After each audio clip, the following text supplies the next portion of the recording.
আসসালামু আলাইকুম।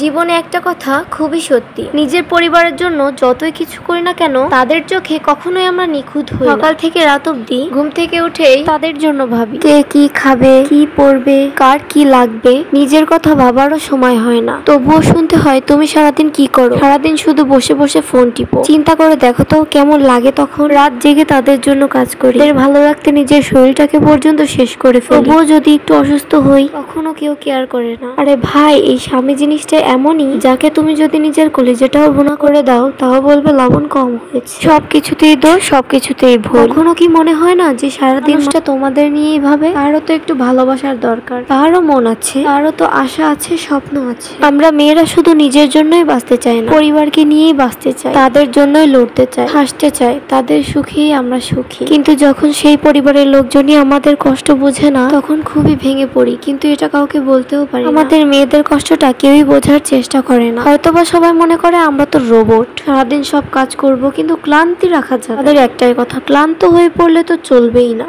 তুমি কি করো? সারাদিন তো বসেই থাকো। নিজের ভালোবাসা, চাওয়া, আকাঙ্ক্ষা এগুলো সবসময়ের জন্য চেপেই রাখি, কখনো কারোর সামনে প্রকাশ করি না। আপনারা আমার পাশে থেকে আমাকে অবশ্যই সাপোর্ট করবেন।